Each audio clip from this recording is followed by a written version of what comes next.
It's strange how a single message can erase years of memories. One moment I was part of the family. Next, I was informed by text that a group decision had removed me from it. No conversation, no warning, just digital exile. I stared at the screen longer than I should have, waiting for someone to say it was a joke, but silence stayed.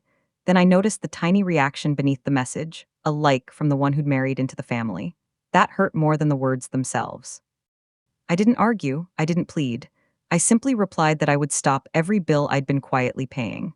That was when the alarms started ringing, not in my heart, but in their pockets. My name is Rowena, I am 64 years old, and for as long as I can remember, my way of loving has been practical. Groceries delivered during tight months. Rent quietly covered when deadlines crept too close. Medical bills paid before they turned into threats. Birthdays, school trips, down payments, I never kept count because love isn't a ledger. I worked long hours, saved carefully, and poured what I had into my family so they would never feel the fear I once knew. I didn't advertise it. I didn't expect applause. I only wanted them to feel secure. Somewhere along the way, I stopped noticing how often the word thank you disappeared and how often the request stayed. Over time, helping shifted from kindness to routine. Phone calls started with small talk but always ended with numbers, utility balances, repair costs, just until next month. She rarely said no, convincing herself that safety nets are what parents are for. Birthdays became opportunities to ask. Holidays carried quiet expectations. Even emergencies began to feel strangely scheduled. She told herself they were simply going through phases, that once they were stable, things would balance out. But stability never seemed to arrive. Instead, dependence settled in comfortably, like an uninvited guest who never plans to leave. She didn't realize yet that by carrying every burden, she'd taught them not to notice the weight. It started subtly. Conversations grew shorter unless money was mentioned. Invitations felt more like obligations. Her suggestions were brushed aside. Plans were made without asking whether she could attend unless she was paying. She laughed it off, swallowing the sting, telling herself she was being sensitive. Families tease, she reasoned. Families forget. But there is a difference between forgetting and dismissing. She noticed tone shifts, impatience, tiny eye rolls when she asked questions. Love was still there, but it was quieter, buried under convenience. And yet she kept giving, hoping warmth would return if she just stayed patient a little longer. Peace became her priority, even at the cost of her feelings. She avoided conflict, choosing to smooth edges rather than sharpen them. When bills arrived, she paid them. When tempers rose, she lowered hers. She told herself that age had made her gentle, that strong families bend rather than break. But bending, she discovered, slowly teaches others to lean harder. She missed the days when conversations were about dreams, not debts. Still, she convinced herself that as long as everyone was together, it was worth the sacrifice. Boundaries felt selfish. Silence felt easier. And so she stayed quiet, even when it hurt. Eventually, help stopped being requested, it was assumed. Decisions were made on her behalf. Subscriptions, memberships, installments, all quietly connected to her accounts. When she hesitated, she was reminded of all she'd always done and how things would fall apart without her. Gratitude turned into entitlement so gradually she almost didn't notice. She told herself it was temporary, that one day they'd look back and appreciate her steadiness. But the truth was simpler and colder. They had forgotten where support ended and responsibility began. And once a line fades, it rarely returns on its own. She became the invisible foundation, noticed only when something went wrong. No one asked whether she could afford it. No one wondered how she managed her own life while holding up theirs. When others spoke about achievements, her role was rewritten as background noise. "We figured it out," they'd say, as if she hadn't been the reason things worked. She smiled through it, folding hurt into quiet corners of her heart. Still, she kept helping, believing loyalty meant endurance. But invisible people eventually realize they've disappeared, even to the ones they love most. Then one evening the message arrived. Simple, cold, final. A short announcement declaring that everyone had agreed she was no longer part of the family and should stop coming to gatherings. No conversation, no warning, just erasure in a few typed lines. Beneath it, a small reaction symbol from the one who'd married in, a silent stamp of approval. She read it twice, then a third time, waiting for the pain to knock the breath from her lungs. But instead, a calm clarity settled over her. Years of quiet giving had led here to this moment. And for the first time, she realized just how much she had allowed herself to disappear. At first, the message didn't feel real. It sat on the screen like a stray sentence that had wandered into the wrong life. Shock washed through her in quiet waves, but instead of collapsing under it, she felt something else rising, calm. Not the numb kind, the aware kind. The kind that comes when truth stops pretending. She realized that losing a seat at a table where she was never respected wasn't really a loss at all. The ache was there, yes, years of memories don't disappear, but alongside it came a strange sense of relief. For once, she didn't have to keep proving her worth to people who'd already decided to forget it. That night she didn't sleep. She sat with a cup of tea and replayed her past with clear eyes, without excuses or soft filters. Moments she had brushed aside suddenly looked sharper, the dismissive jokes, the constant expectations, the way affection often arrived only when something was needed. She didn't blame them entirely. She had trained them to rely on her without limit. Love had made her generous, fear of losing them had made her silent. Now silence had been rewarded with exile. It hurts, yes, but honesty, even painful honesty, finally allowed her to see the shape of the truth she'd been avoiding. By morning, the decision formed quietly and completely. Not out of revenge, not out of spite, but out of self-respect she had postponed for far too long. She gathered her bank statements, checked automatic transfers, and made a list of every bill silently attached to her name. Each cancellation felt like a stitch being removed from a tightly sewn wound, allowing it to finally breathe. She wasn't punishing anyone, she was stepping out of a role she never agreed to live in forever. If they no longer wanted her in the family, then her wallet no longer needed to be either. Dignity, she realized, begins with the word no. She typed slowly, choosing each word with care. No accusations, no emotional speeches. Just a calm confirmation that since she was no longer considered part of the family, she would respectfully cancel all financial support and auto payments, effective immediately. She ended the message with a brief wish for their well-being, then pressed send. There was no shaking hand, no pounding heart, just stillness. For years, she had explained, defended, justified. Today, she allowed silence to do the talking. She put the phone down, made herself breakfast, and carried on with her day, not realizing how quickly that silence would turn into noise. The first notification arrived within minutes. Then another. Then 10 more. Suddenly, the group chat, once so comfortable dismissing her, couldn't type fast enough. Questions, shock, demands for clarification, jokes that weren't really jokes. Some attempted guilt, you know we depend on you. Others pretended confusion, as if they had never hit send on the message that cut her out. She didn't reply. Panic has a particular tone, sharp, frantic, and unsteady, and it threaded through every word on the screen. For the first time, it wasn't her responsibility to fix that feeling. By evening, the chat was a storm. Screenshots, side conversations, sudden alliances. Relatives who rarely spoke now appeared with opinions. Some defended her quietly.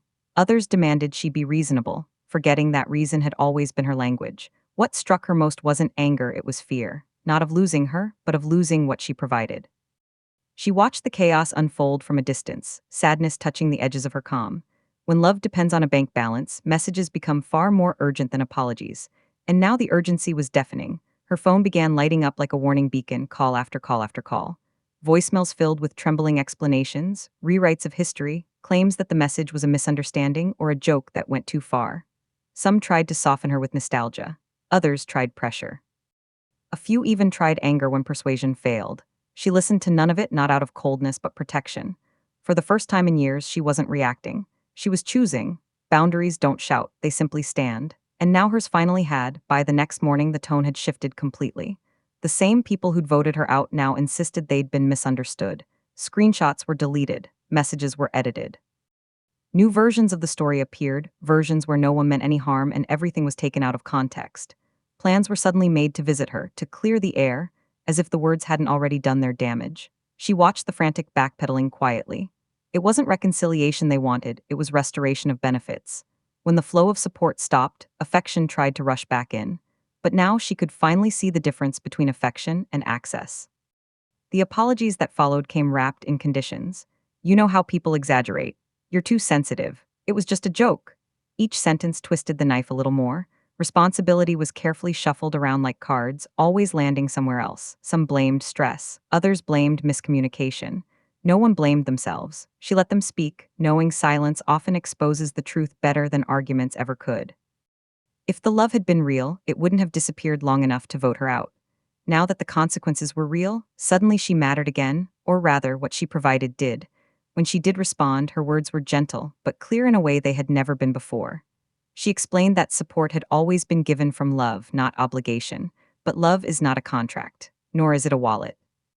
She told them the message had hurt, yes, yet the clarity it brought was something she could no longer ignore. She didn't raise her voice. She didn't accuse me. She simply spoke the truth, the kind she had swallowed for years. And when she pressed send, she felt something she hadn't felt in a long time, steadiness. Her honesty cracked the surface wide open. Suddenly, the real picture emerged. Budgets had been built around her generosity. Plans depended on money that wasn't theirs. Subscriptions, loans, cards all silently linked back to her. Without her, gaps appeared everywhere. It wasn't just kindness they'd relied on. It was a system, one they had grown comfortable inside without ever asking whether it was fair. Seeing it laid out so plainly embarrassed some of them. Others simply panicked harder. She didn't say, "I told you so." She didn't need to. Reality had already spoken. For the first time, she drew clear lines, not made of anger, but of self-respect. Support would no longer be automatic. Requests would no longer be expected. If help was ever given again, it would come with transparency and gratitude, not entitlement. She explained that being family should never depend on transactions. She asked for respect, conversation, and consideration, the simple courtesies that had disappeared along the way. Some fell silent, unsure how to respond to a version of her that no longer bent at every request. Boundaries, she realized, are simply respect with edges. As boundaries settled into place, motives floated to the surface like debris in clear water. A few reached out because they cared, genuinely, tenderly. Others only returned with spreadsheets of needs and deadlines, hoping the past routine would resume if they used softer voices. One even suggested pretending the message had never happened. But pretending had created this mess. She remained kind but unmoved. If people loved her only when she paid, then it wasn't love. It was access disguised as affection, and disguises don't last long once truth walks into the room. When guilt finally arrived, "You're tearing the family apart? You're being dramatic. We thought you cared." She didn't argue. She simply refused to carry a weight that wasn't hers anymore. Caring didn't mean sacrificing herself. Love didn't mean funding irresponsibility. And boundaries didn't mean rejection, they meant dignity. She had been erased by message and rediscovered herself in the silence that followed. Standing firm didn't feel cruel. It felt necessary. For once, she chose herself, not at the expense of others, but no longer at the expense of her own worth. Slowly, a few voices in the family began to sound different, quieter, more sincere. They didn't rush to defend themselves or rewrite history. Instead, they admitted what had been ignored for too long. Dependence had turned into entitlement, and gratitude had disappeared somewhere along the way. These conversations weren't polished or poetic. They were awkward, hesitant, and real. Small acknowledgments appeared in messages, not demands, not bargaining, simply recognition of the imbalance that had grown unnoticed. Hearing this didn't erase the hurt, but it softened some of the sharpness. For the first time, she felt that at least a few people wanted to build something healthier, even if they weren't sure how to begin. But not everyone reacted with humility. Some doubled down, wrapping themselves in resentment and half-truths. They claimed she'd abandoned them. They whispered that she was being cold, dramatic, and ungrateful for their love. None of it surprised her anymore. When dependence is threatened, bitterness often rises to protect it. She didn't argue or defend herself. She simply stepped back, refusing to engage in circles that always returned to blame. Distance hurt, of course it did, but sometimes distance is the only honest answer when respect refuses to show up. She learned to release what she couldn't repair, even when her heart wished it were different. It took time for the silence to sink in, but eventually he began to see the truth hidden beneath it. Without her constant support, he was forced to look at the structure of his own choices, the shortcuts, the dependence, the quiet expectation that she would always step in before consequences arrived. For the first time, he understood how much pressure she had carried alone. Shame and regret moved through him slowly, stripping away the defensive words he had once used so easily. He didn't become perfect overnight, people rarely do, but the first honest crack of realization had finally opened. When they finally met, the conversation didn't start with hugs or easy laughter. It began with long pauses, careful breaths, and the quiet acknowledgement that something fragile stood between them. She spoke first, not to wound, but to be clear. She shared how it felt to be erased by message, how years of invisible giving had worn her thin. He listened, genuinely this time, without reaching for excuses. When he spoke, his voice held uncertainty rather than arrogance. It wasn't a polished apology, but it was human. And that humanity mattered more than perfect wording ever could. Apologies came in pieces, sometimes clumsy, sometimes emotional. He admitted that convenience had replaced appreciation, that he had leaned too hard and looked too little at the person holding everything up. There were tears, not the kind meant to manipulate, but the kind that came from finally seeing what pride had hidden. She didn't rush to forgive, nor did she shut down. She allowed space for truth to breathe. Healing, she realized, isn't a moment. It's a process made of many small acknowledgments that slowly rebuild what carelessness once fractured. Together, they began to outline something new, a relationship based on conversation rather than assumption. If help was ever needed, it would be discussed openly, respectfully, with full awareness of responsibility. No more silent auto payments. No more decisions made on her behalf. She would not be the safety net for every misstep, and that didn't mean she loved them less. It meant she finally loved herself enough to stand upright. These expectations weren't threats. They were boundaries drawn with gentle honesty, meant to protect connection rather than smother it. In the weeks that followed, one truth settled firmly into place: respect was no longer optional. Invitations were offered, not assumed. Conversations included her, not just her resources. Some relationships grew stronger under this new clarity. Others faded quietly, unable to survive without the benefits they once depended on. She didn't chase anyone. She didn't beg to return. She simply lived with calm dignity, allowing only mutual respect to cross her doorway. For the first time in years, her worth wasn't measured by what she paid, but by who she was, and that changed everything. But before I tell you what happened next, take a moment to like this video and subscribe to the channel, because the most powerful part of the story is still to come. Stepping back wasn't loud or dramatic. It looked like simple mornings with coffee, long walks, and learning how to fill silence without worry. She stopped checking her phone every few minutes. She stopped bracing for requests hidden inside casual greetings. Instead, she asked herself what she needed, something she hadn't done in years. She dusted off old hobbies, reconnected with friends, and remembered the version of herself that existed before responsibility swallowed every corner of her life. This wasn't abandonment, it was a restoration. And the more she rebuilt her own self-worth, the clearer it became: love given freely should never cost someone their peace. Without her constant safety net, small crises stopped disappearing overnight. Budgets had to be made, choices had to be weighed. Late fees meant consequences, not rescue.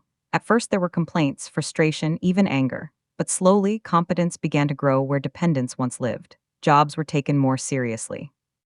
Plans became realistic. They discovered that adulthood doesn't always require a cushion, sometimes it requires courage. Watching from a distance, she felt both worry and pride. They were finally learning what she had always wanted for them: stability built by their own hands, not borrowed from hers. Conversations gradually changed tone. Instead of asking, they started asking how she was. Invitations came without expectation. When meals were shared, everyone contributed, not because she demanded it, but because equality had finally entered the room. There were still rough edges, still awkward pauses, but the imbalance had shifted. She was no longer the automatic solution to every problem. She was simply part of the family again, not the foundation holding it up. And that small but powerful difference allowed real connection to return, one honest moment at a time. Accountability didn't transform him overnight.